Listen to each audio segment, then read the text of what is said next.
Life in the UK Test 第18集，第5章第2部分。5.5 尊重法律。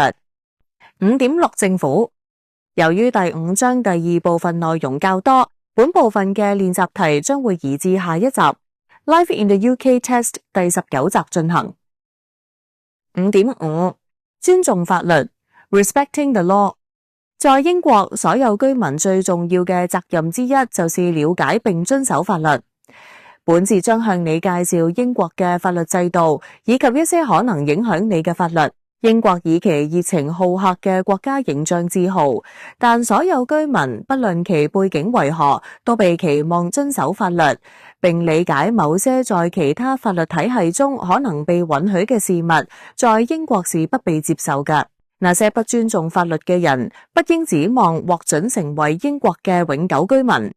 法律與英國生活嘅各個領域息息相關，你應確保自己了解會影響日常生活嘅法律，包括你嘅個人事務與商務往來。英國法律 The Law in the UK。 在英國，每個人在法律下都享有平等嘅待遇，這意味着法律對每個人都以相同嘅方式適用，不論他們是誰或來自哪裏。法律可分為刑事法與民事法。刑事法 Criminal Law 涉及犯罪行為，通常由警察或其他機構如地方議會調查，並由法院處罰。民事法 Civil Law 用於解決個人或團體之間嘅糾紛。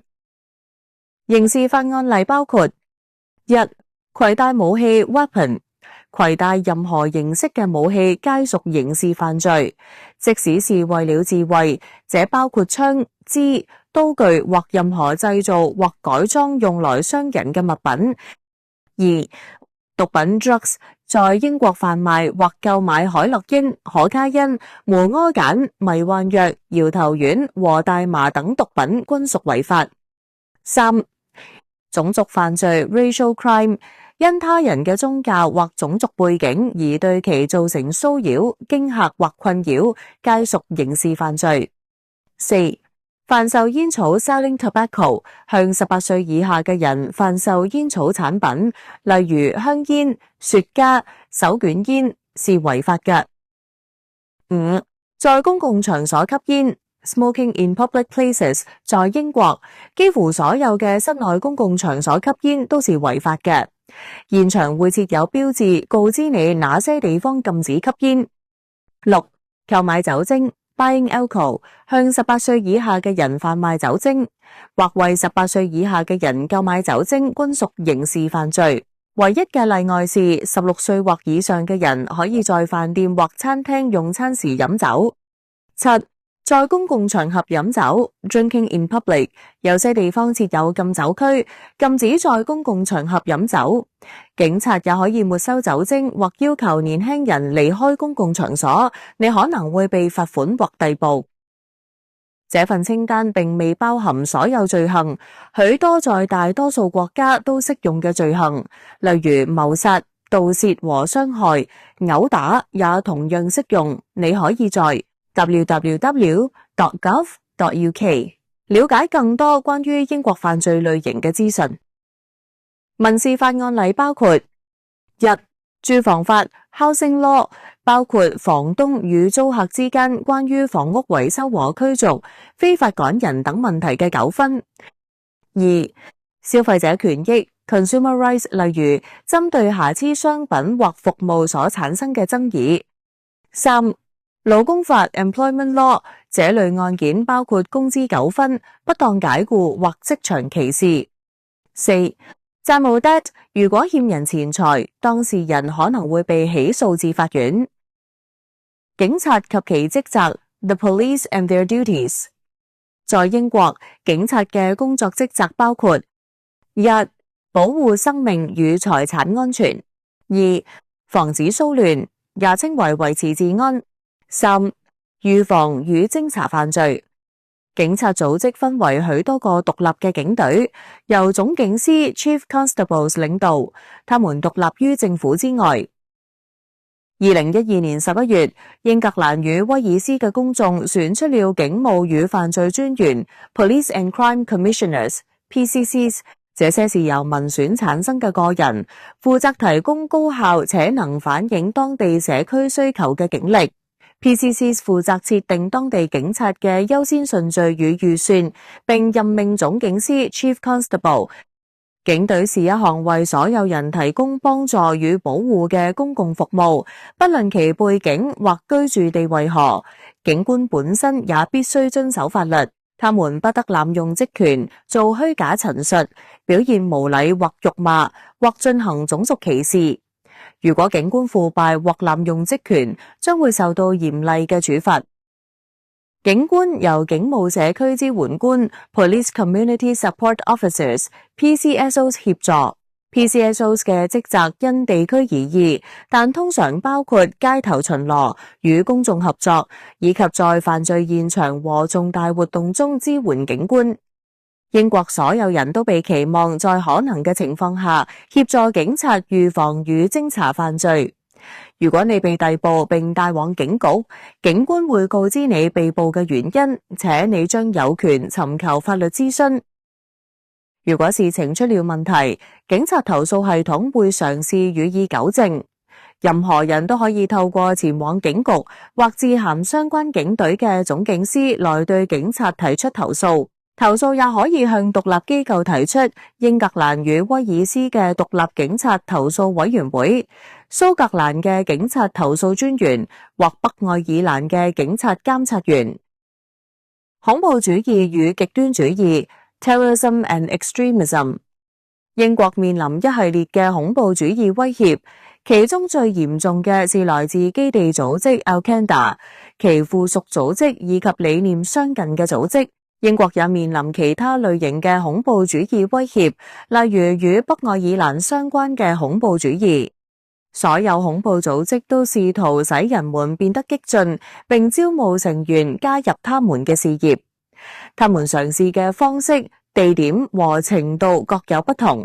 證據顯示，這些團體獲得嘅公眾支持率極低，但想要在英國定居嘅人們應意識到這種威脅，確保所有公民感到安全是非常重要嘅。這包括確保大眾免於各種極端主義，口頭或行動上反對英國基本價值觀嘅侵害。這涵蓋了宗教極端主義與極右翼極端主義。如果你認為有人試圖說服你加入極端主義或恐怖主義事業，你應該通知當地警局。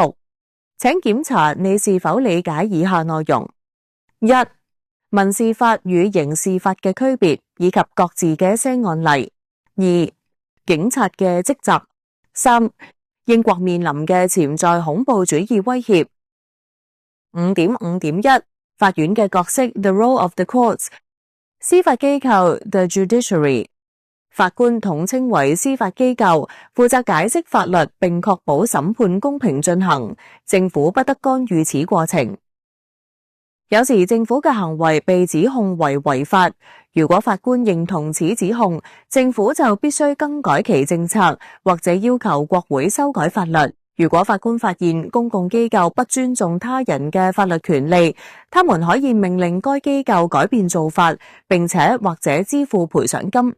法官也會在公眾或組織之間嘅爭議中做出裁決，這些爭議可能涉及合約、財產、勞工權益，或是事故發生後嘅賠償問題。刑事法院 Criminal Courts。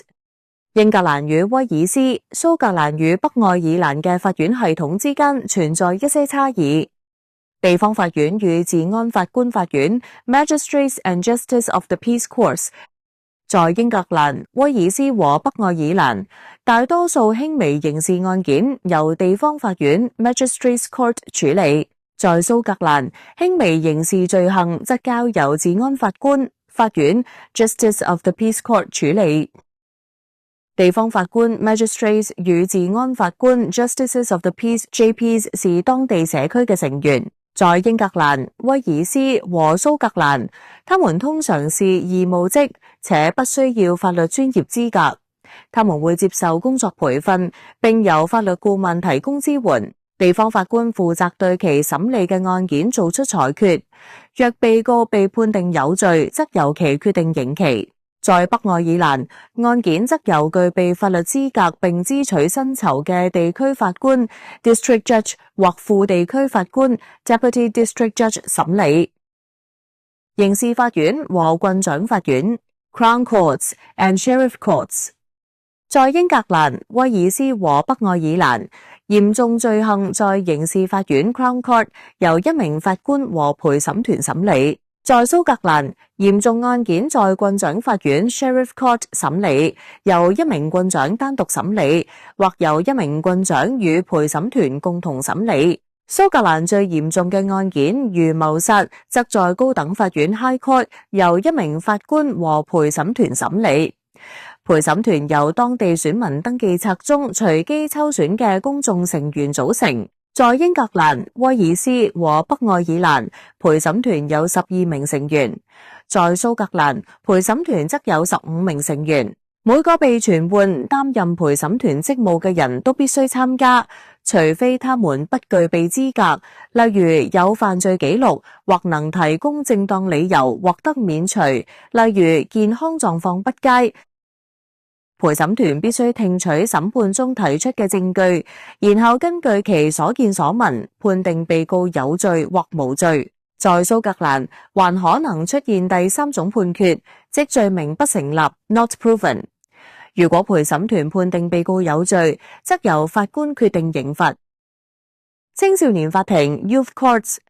在英格蘭、威爾斯和北愛爾蘭，若被告年齡在10至17歲之間，案件通常會在青少年法庭審理，由最多3名受過專門培訓嘅地方法官或一名地區法官主持。最嚴重嘅案件將移交至刑事法院 Crown Court。青少年嘅父母或監護人應出席聽證會。青少年法庭不允許公眾進入，且媒體不得刊登或使用被告青少年嘅姓名或照片。在蘇格蘭，有一套稱為兒童聽證系統 Children's Hearing System 嘅機制，專門用來處理犯下罪行嘅兒童及青少年。北愛爾蘭則設有一套青少年諮商會議 Youth Conferencing 系統，用以研議如何處理犯下罪行嘅兒童。民事法院 Civil Courts。郡法院 County Courts。 郡法院處理範圍廣泛嘅民事糾紛，這些包括追討欠款、人身傷害案件、家庭事務、違約以及離婚。在蘇格蘭，大多數此類事務由郡長法院 Sheriff Court 處理。更嚴重嘅民事案件，例如申索大額賠償金時，在英格蘭、威爾斯和北愛爾蘭由高等法院 High Court 處理，在蘇格蘭則由位於愛丁堡嘅民事最高法院 Court of Session 處理。小額索賠程序 The Small Claims Procedure。 小額索賠程序是一種非正式嘅方式，旨在幫助人們解決輕微糾紛，而無需花費大量時間和金錢聘請律師。在英格蘭與威爾斯，此程序適用於金額低於1萬英鎊嘅索賠；在蘇格蘭與北愛爾蘭，則適用於5000英鎊以下嘅索賠。聽證會在普通房間內由法官主持，爭議雙方嘅人員圍桌而坐。小額索賠也可以透過線上金錢索賠 Money Claims Online 網站 www.moneyclaim.gov.uk 在線提交。你可以從當地嘅郡法院 County Court 或郡長法院 Sheriff Court 獲取小額索賠程序嘅詳細資訊。你所在地區法院嘅詳細資料可透過以下方式查詢：英格蘭與威爾斯 www.gov.uk 蘇格蘭 www.scotcourts.gov.uk 北愛爾蘭 www.courtsney.gov.uk 法律諮詢 Legal Advice 律師 Solicitors 律師是受過專業訓練嘅法律從業人員，負責提供法律事務建議，為當事人採取法律行動，並在法庭上代表其當事人。律師事務所遍佈全英國，尋找律師時，了解其專攻嘅法律領域，並確認其擁有足夠經驗來處理你嘅案件至關重要。許多律師會在地方報紙或黃頁 Yellow Pages 上刊登廣告。公民諮詢局 Citizens Advice Bureau www.citizensadvice.org.uk 也可以為你提供當地律師嘅名單及其擅長嘅法律領域。你可以從以下機構獲取相關資訊：英格蘭與威爾斯法學會 www.lawsociety.org.uk 蘇格蘭法學會 www.lawscot.org.uk 或北愛爾蘭法學會 www.lawsoc-ni.org。 律師嘅收費通常基於處理案件所花費嘅時間，因此在開始辦理時，了解案件可能嘅費用是非常重要嘅。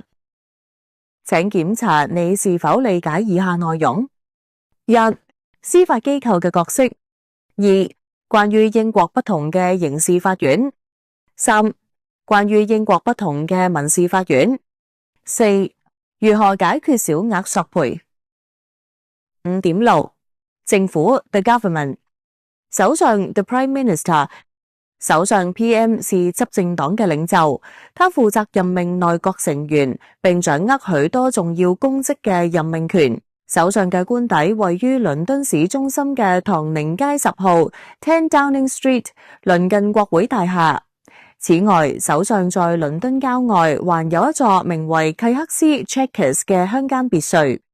如果執政黨嘅國會議員決定更換領袖，或者首相本人希望辭職，首相職位就會發生變動。通常情況下，若所屬政黨在大選中落敗，首相會選擇辭職。內閣 The Cabinet 首相任命大約20位資深國會議員擔任負責各部會嘅部長，其中包括：一、財政大臣 Chancellor of the Exchequer 負責經濟事務；二、內政大臣 Home Secretary 負責犯罪、警務及移民事務；三、外交大臣 Foreign Secretary 負責管理與外國嘅關係；四、其他部長稱為國務大臣 Secretaries of State 負責教育、衛生和國防等領域。這些部長組成內閣 The Cabinet。內閣是一個委員會，通常每周召開一次會議，就政府政策做出重大決定。其中許多決定必須經過國會嘅辯論或批准。每個部門還設有其他多位部長，稱為國務部長 Ministers of State 及政務次長 Parliamentary Under-Secretaries of State， 負責主管該部門內特定嘅工作領域。反對黨 The Opposition下議院中嘅第二大黨被稱為反對黨。反對黨領袖通常會在其次屆大選獲勝時成為首相。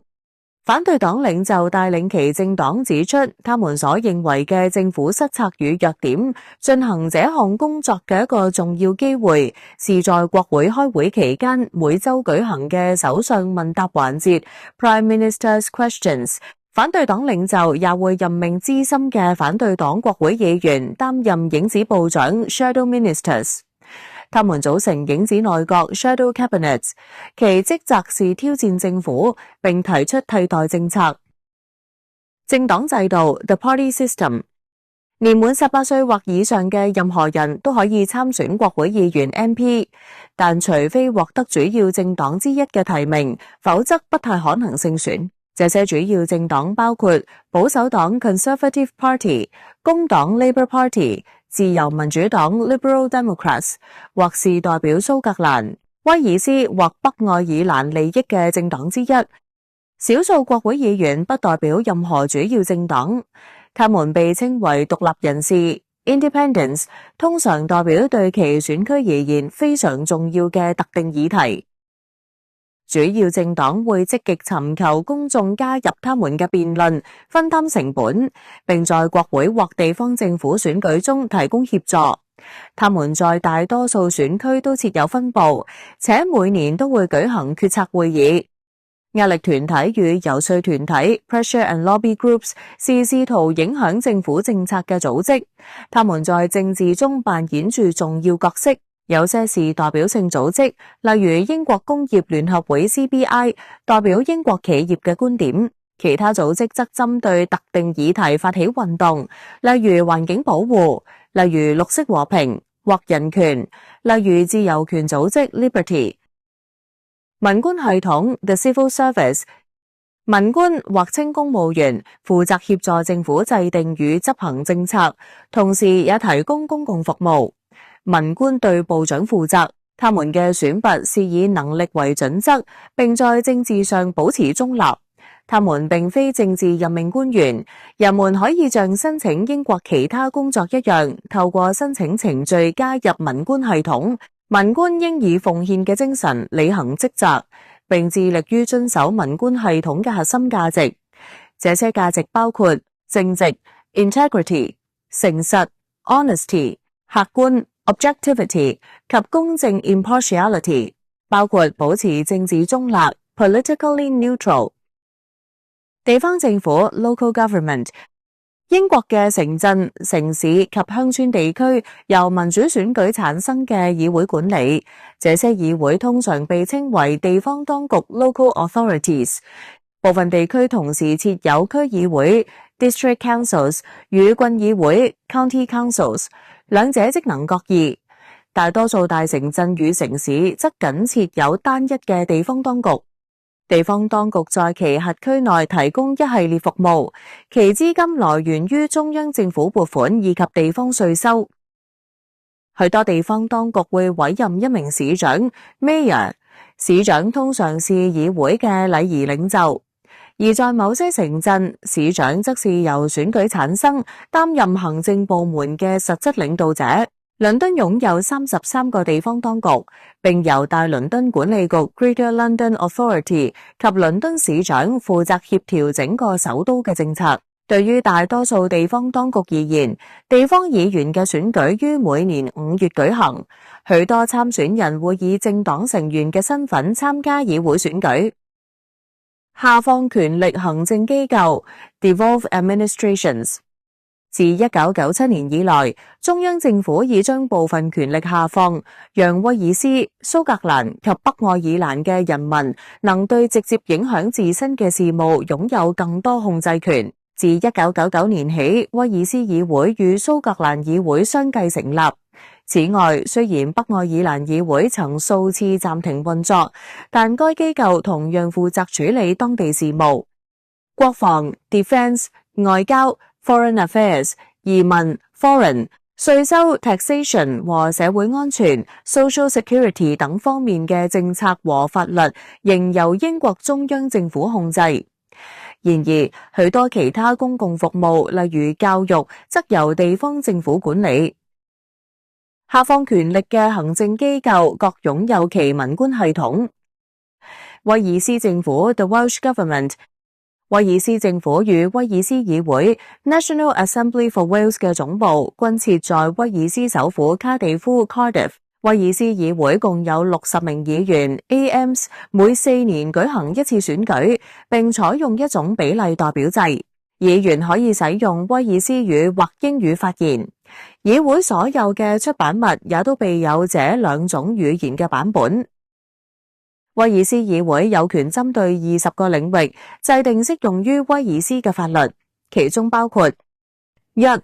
教育與培訓 2. 衛生與社會服務 3. 經濟發展 4. 住房。自2011年起，威爾斯議會 National Assembly for Wales 已能夠在無需英國國會同意嘅情況下，就這些議題通過法律。蘇格蘭議會 The Scottish Parliament， 蘇格蘭議會成立於1999年，所在地為蘇格蘭首府愛丁堡 Edinburgh。蘇格蘭議會共有129名議員 MSPs， 透過比例代表制 Proportional Representation 選出。蘇格蘭議會可以針對所有未明確保留給英國國會嘅事務，制定適用於蘇格蘭嘅法律。蘇格蘭議會擁有立法權嘅事務包括1. 民事與刑事法律 2. 衛生 3. 教育 4. 規劃 Planning 5. 額外嘅徵稅權。北愛爾蘭議會 The Northern Ireland Assembly。 北愛爾蘭議會於1922年愛爾蘭分裂時成立，但在1969年北愛爾蘭衝突爆發後不久，即1972年被廢除。現今嘅北愛爾蘭議會是在1998年貝爾法斯特協議 Belfast Agreement， 又稱耶穌受難節協議 Good Friday Agreement 簽署後不久成立嘅。該議會採行權力共享協議，將政府各部會職位分配給主要政黨。議會共有90名民選議員，稱為 MLAs 國會議員，並透過比例代表制選出。北愛爾蘭議會可以針對以下議題做出決定：1. 教育； 2. 農業； 3. 環境； 4. 衛生； 5. 社會服務。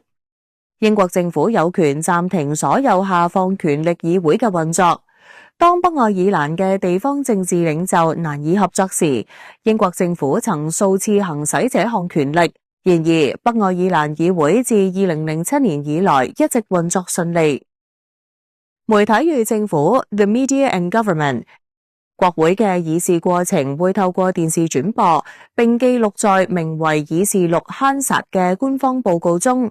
你可以在大型圖書館或國會官網 www.parliament.uk 查閱這些書面報告。大多數民眾則是透過報紙，通常稱為新聞界 The Press、電視、廣播和網路獲取有關政治議題與事件嘅資訊。英國擁有新聞自由 Free Press， 這意味着報紙所刊登嘅內容不受政府控制。部分報社所有者和編輯持有強烈嘅政治立場，並發起運動，試圖影響政府政策與公眾輿論。根據法律規定，廣播與電視對政黨嘅報導必須保持平衡，因此必須給予敵對觀點同等嘅發言時間。請檢查你是否理解以下內容：1. 首相、內閣、反對黨及影子內閣嘅角色； 2. 政黨在英國政府體制中嘅角色； 3. 誰是主要嘅政黨； 4. 壓力團體與遊說團體嘅作用； 5. 文官系統嘅角色； 6. 地方政府嘅角色； 7. 威爾斯、蘇格蘭及北愛爾蘭權力下放政府嘅權限； 8. 國會議事過程如何記錄； 9. 媒體在讓民眾了解政治議題方面所扮演嘅角色。5.6.1 誰可以投票 ？Who can vote？ 英國自1928年起便擁有完全民主嘅投票制度。現行嘅18歲投票年齡是在1969年設定嘅，且除了少數例外情況，所有在英國出生 UK born 及歸化 naturalized 嘅成年公民皆擁有投票權。居住在英國嘅英國成年公民、大英國協公民 Citizens of the Commonwealth 以及愛爾蘭共和國 Irish Republic 公民可以參加所有嘅公開選舉。居住在英國嘅其他歐盟國家成年公民，如符合特定條件者，可以參加除大選 General Elections 以外嘅所有選舉。選民登記冊 The Electoral Register。 若要在國會選舉、地方選舉或歐洲議會選舉中投票，你嘅姓名必須列在選民登記冊上。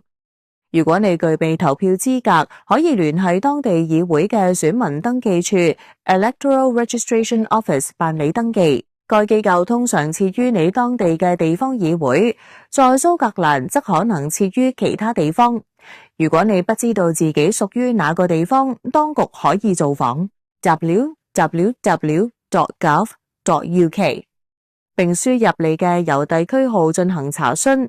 你也可以在該網站下載英文、威爾斯語及部分其他語言嘅選民登記表。選民登記冊 Electoral Register 於每年嘅9月或10月進行更新。每戶家庭都會收到一份選民登記表，且必須填妥並寄回。表中需列出居住在該戶內所有符合投票資格嘅成員姓名。在北愛爾蘭則實行不同嘅制度，這被稱為個人登記制 （individual registration）。所有擁有投票權嘅人必須自行填寫其專屬嘅登記表。一旦完成登記，只要個人資料沒有變動，就會一直保留在登記冊上。欲了解更多資訊，請參閱北愛爾蘭選舉事務處網站 www.eoni.org.uk。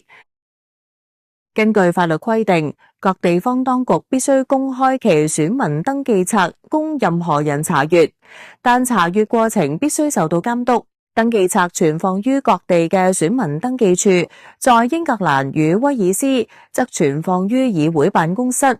此外，在圖書館等部分公共建築物中也可以查閱到登記冊。投票地點 Where to vote。民眾在選舉時前往投票嘅地點稱為投票站 polling stations， 在蘇格蘭則稱為 polling places。在選舉舉行前，你會收到一張投票卡 poll card， 這張卡片會告知你投票站嘅地點以及選舉舉行嘅日期。在選舉當日，投票站嘅開放時間為上午7時至晚上10時。當你抵達投票站時，工作人員會詢問你嘅姓名與住址。在北愛爾蘭，你還必須出示帶有照片嘅身份證明文件。接住，你會領取到選票 ballot paper， 並將其帶到投票格間內秘密填寫。你應該自行決定要投給誰，沒有人有權強迫你投票給特定嘅參選人。請務必遵循選票上嘅指示進行填寫。填妥後，請將其投入投票箱。如果你難以親自前往投票站，可以申請郵寄投票 postal ballot。你嘅選票會在選舉前寄送到你嘅住處，填寫完畢後再寄回即可。你可以在辦理選民登記時選擇此投票方式。競選公職 Standing for office。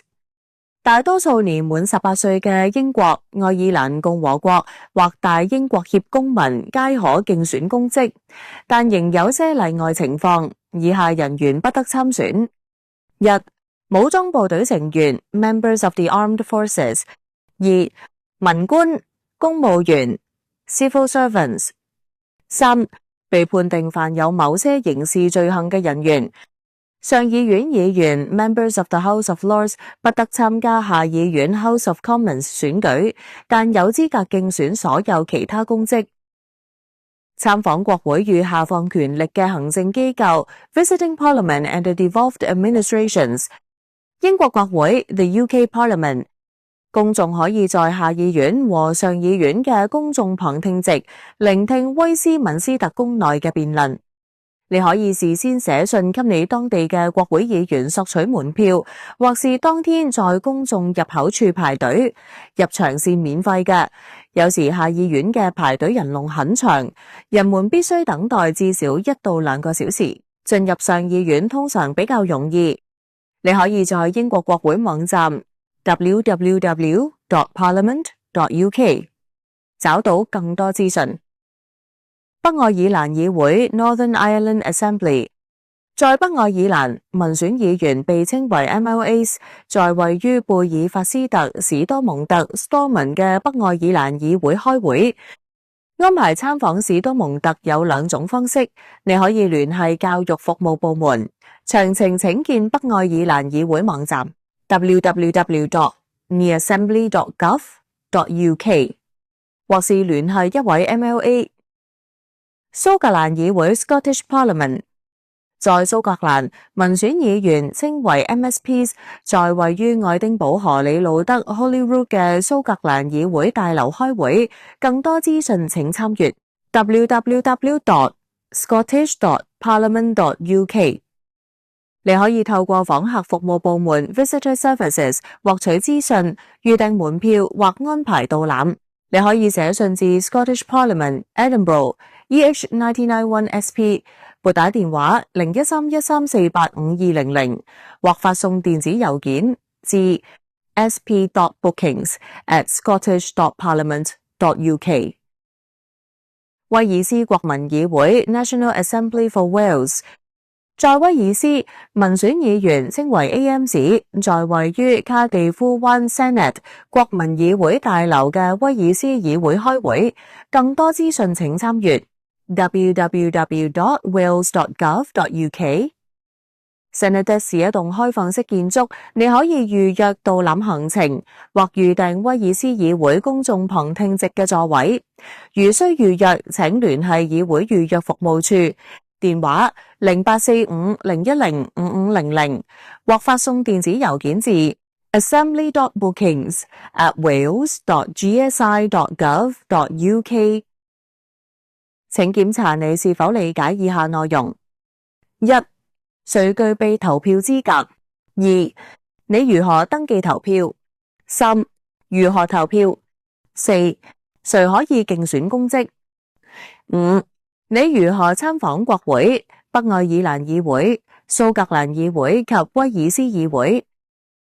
由於片長關係，今集嘅練習題會喺下一集播出。今集就到呢度啦。如果你覺得好睇，記得喺留言區打個1支持一下，順便記得訂閱同開啟小鈴鐺。我哋下集見，拜拜。